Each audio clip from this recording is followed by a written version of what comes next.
Hi, this is Kamrul Hassan, Associate Professor of Supply Chain and Logistics at RMIT University. Today we are glad to be here at Coles Distribution Center in Melbourne. You know, distribution center is the heart of any retail supply chain and logistics system. We are here to know how this distribution center works in terms of operations aspect. So we are supported by a great expert team of logistics and supply chain management of Coles. So here we are with Josh and Seb. Please introduce yourself, Josh and Seb, your role, responsibilities, and so on. Thank you. My name is Seb. I'm the operations manager on this site. I'll look after inventory, planning, systems, everything systemic. And I've been with Coles for about 7 years. That's great. Thank you. And I'm Josh. I'm the head of DC operations for Vic and Tas. So I oversee the operation of all our supply chain DCs. So we've got 4 in Victoria and 2 in Tasmania. I've been with Coles 7 years as well and done various roles throughout the business. Great, excellent. So I have another small question. What excites you most about this role and industry? Both of you, please. From my perspective, what excites me the most is being able to feed people. Excellent. I've been actually working in the distribution centres for about 20 years. Wow. But I didn't really come to realise that up until COVID. With the COVID, seeing all the impacts at stores, at people's lives because of supermarkets not having enough food, that really made a big impact on my life. You know, working in here and being able to support stores and support people, being able to give them food. That's probably the biggest one for me. Wow, excellent. So you're touching with your personal experience and work. Excellent. Thank you. Yeah, I think for me it's very similar. You know, us as a supply chain team, we feed 40% of the population in Victoria, like millions of people. Meat, produce, all that goes through this centre, and that's actually a huge piece of what we do in the community. And we don't realise it. And for me as well, when we went through COVID, you realise how critical it is and how sensitive and frail it is if things don't go well, and making sure we remind ourselves what an integral part we are. It's very exciting to do something like this. You know, our sheds or warehouses are some of the biggest in the country from a throughput perspective, and it's exciting to be able to work on those projects, right, and do different things with that. So. Yeah, thank you so much, Josh. Food is an essential thing, and you guys are dealing with food supply chain. So without food, people will not live. Yeah, that's a great thing to do at work. Yeah. So now I will go and ask you some operational aspects, the way you deal with everyday work in the warehouse or distribution center. I would say it's distribution center rather than warehouse because it's an old term. So could you please tell us about how these logistics activities are running in this warehouse? How do you add value in terms of picking, packing, packaging, the reverse logistics, all those things you do every day? So you can add also inbound logistics, outbound logistics, and inside the warehouse. What do you do?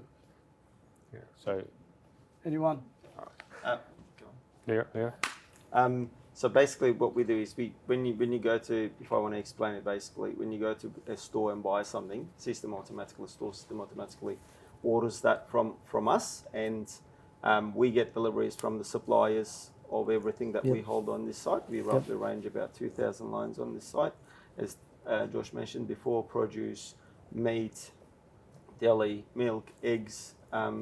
So we receive the products from suppliers. Yep.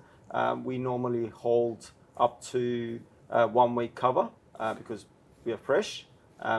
Most of the stock that we have is in and out pretty much within 24 hours, 24 to 48 hours. So once the stock is receipted, we get the orders from the stores. We run a process called waiving. What that does, it creates picking tasks.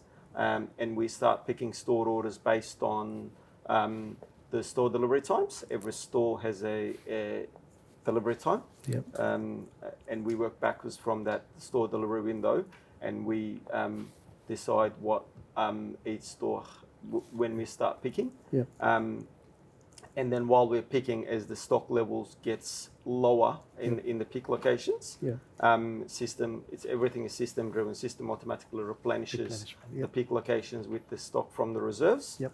And as the team members continue picking once they finish their task, the system basically tells them to where to stage that pallet in. So every store has a staging location, and then once the store's full order is completed and staged, we have a dispatch due time. So normally, if the store has a window of say 7 a.m., we calculate how long we take to get to that store, and then we decide when we need to load that store by. And then when the store dispatch due time is up, we load the stock into trailers, and it goes to the stores. Yeah, excellent. So it's a complete operations. Yeah. Thank you. Do you want to add something? Yeah, I think so. From a network perspective, in Vic, we run 4 distribution centres, and very much distribution centres these days. We sit on very minimal stock now due to the volumes that we do and the range that we do. And this one falls into the extreme example of that. This is our most critical stock for customers. It's all our really fresh product. A lot of this product will be in and out within 24 hours to make sure we give the freshest product to customers. You know, we don't carry any meat product. You know, it's in and out in the same 24-hour period. Milk, things like that. You know, we're covering 0.1 days covering milk, and up to 7 days for some products.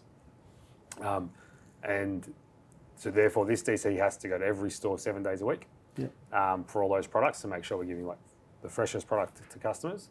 But also puts a lot of pressure on the team around getting it in time, picking it on time, and getting to the store on time. And then we run another facility which is chilled and frozen that does less critical products. So you're talking around frozen vegetables, long life cheeses, those type of products around the corner. And that operates and it goes to our stores between 4 and 7 days a week, depending on how busy they are. And then we have a similar process in our ambient network where we have a fast moving DC, goes far more frequently to stores. And then we have a slow moving national DC that services majority of the country out of that site for low moving product, but up to 18,000 SKUs come out of that one site. And it's a challenge that we have moving forward because product growth is key now. With demographics changing, people's tastes changing, we will continue to grow a number of products just to do the same volume, which brings a whole level of complexity. And Seb's job here managing inventory is to fit it in. And the problem for Seb is I say yes, and he's then got to go and find out where it's going to fit. So,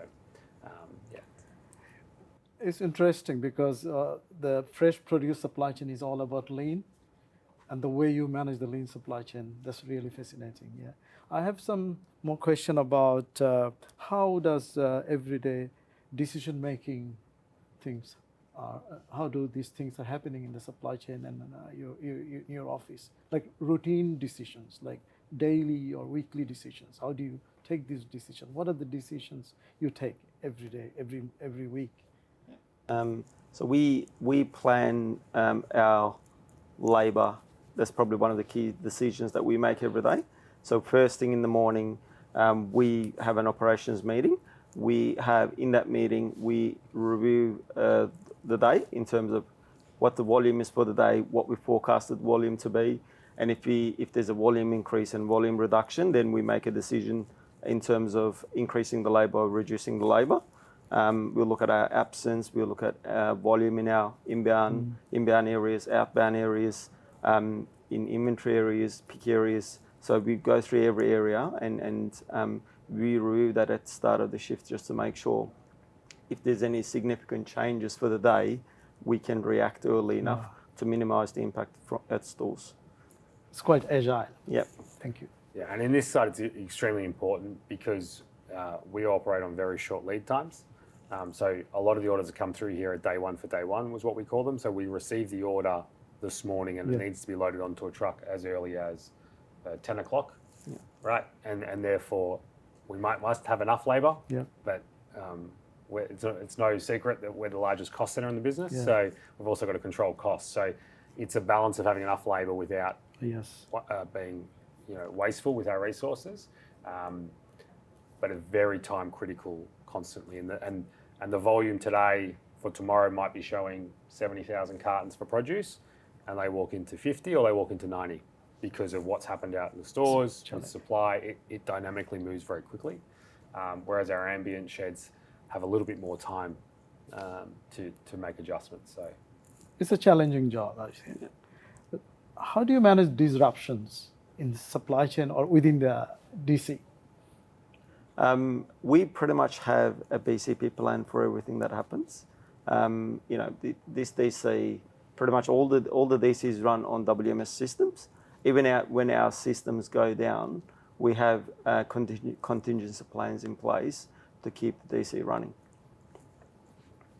yeah. Do you want to add anything? Yeah, our business continuity plans are extremely important and being tested heavily over the last few years with COVID and the consequential things that come out of that. And we are very good we're better than ever at dealing with disruption. And, we've had major business partners go into insolvency. That's created lots of disruption for us, Yes. Whether it's COVID creating disruption for us. But it's not lost. The stores only carry 1.5 days worth of stock too. So we can't just not deliver to stores. I think we work really closely with our central operations teams to make sure they can support us how they need to, and then with our transport partners to be dynamic in that, getting it out, because if they fall behind, they're very closely related. So, we had disruption yesterday. We had servers go offline at another one of our sites. It's around communication and then working through a recovery plan as quickly as possible. Excellent, thank you. So next question is about inventory management. So inventory is heart of any distribution center. How do you manage your inventory effectively and efficiently to run the system, the whole system? This is otherwise we'll be without food. We don't actually order any stock from the site. Everything is actually system driven. So we've got WMS systems managing every single activity on this site. We also have a WRP replenishing the warehouse with the stock from suppliers. But in terms of inventory management, the cycle count activities are the key. So every time a pick location gets replenished, system prompts team members to count what's in the pick locations. And on top of that, we've got level 1, level 2 cycle counts where our inventory team goes and counts the locations just to make sure the count in the locations are accurate. And as they count, the stock on hand levels drop in the DC, WRP system automatically reorders stock from the supplier and delivers it to the DC.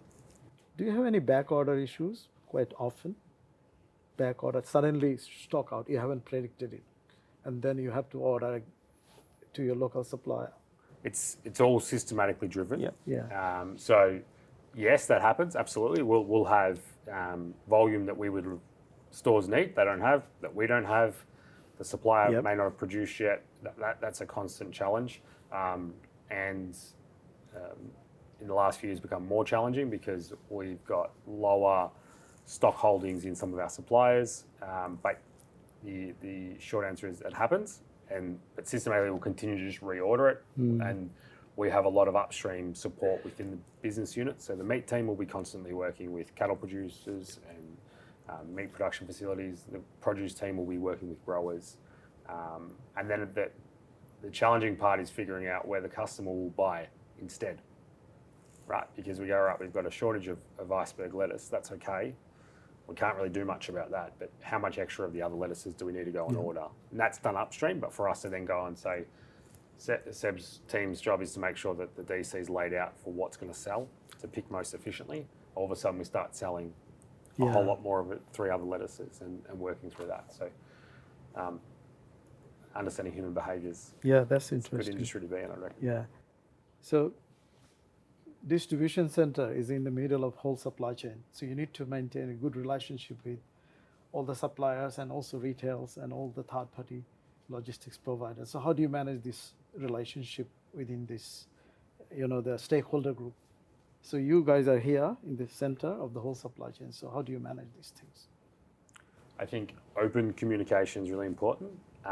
We also can get stuck in the middle, Yep. right? And we can solve everyone's problems, or in theory, but we actually can't. And how do we work through doing that? The really important part is around getting those stakeholders out through and seeing how it actually works. Yep.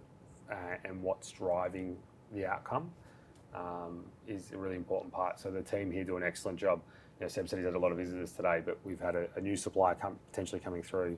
We've worked through around how's it going to be stacked on pallets, what kind of crates are going to go into, what time are you going to deliver, how are you going to deliver small volumes of lots of different varieties, but without, you know, if we do that over email or Teams, it just doesn't work. The important piece is really get people out here, and I'd suggest we probably on average have 1 or 2 a day of different stakeholders from around the business. Today you've probably got 5. So thank you, Josh and Seb, for your insight into the warehouse or distribution center operations. It's a great learning for us. So we are bringing those things in our classrooms so students can feel the reality and what's going on in the industry. Thank you so much. Nice. Thanks.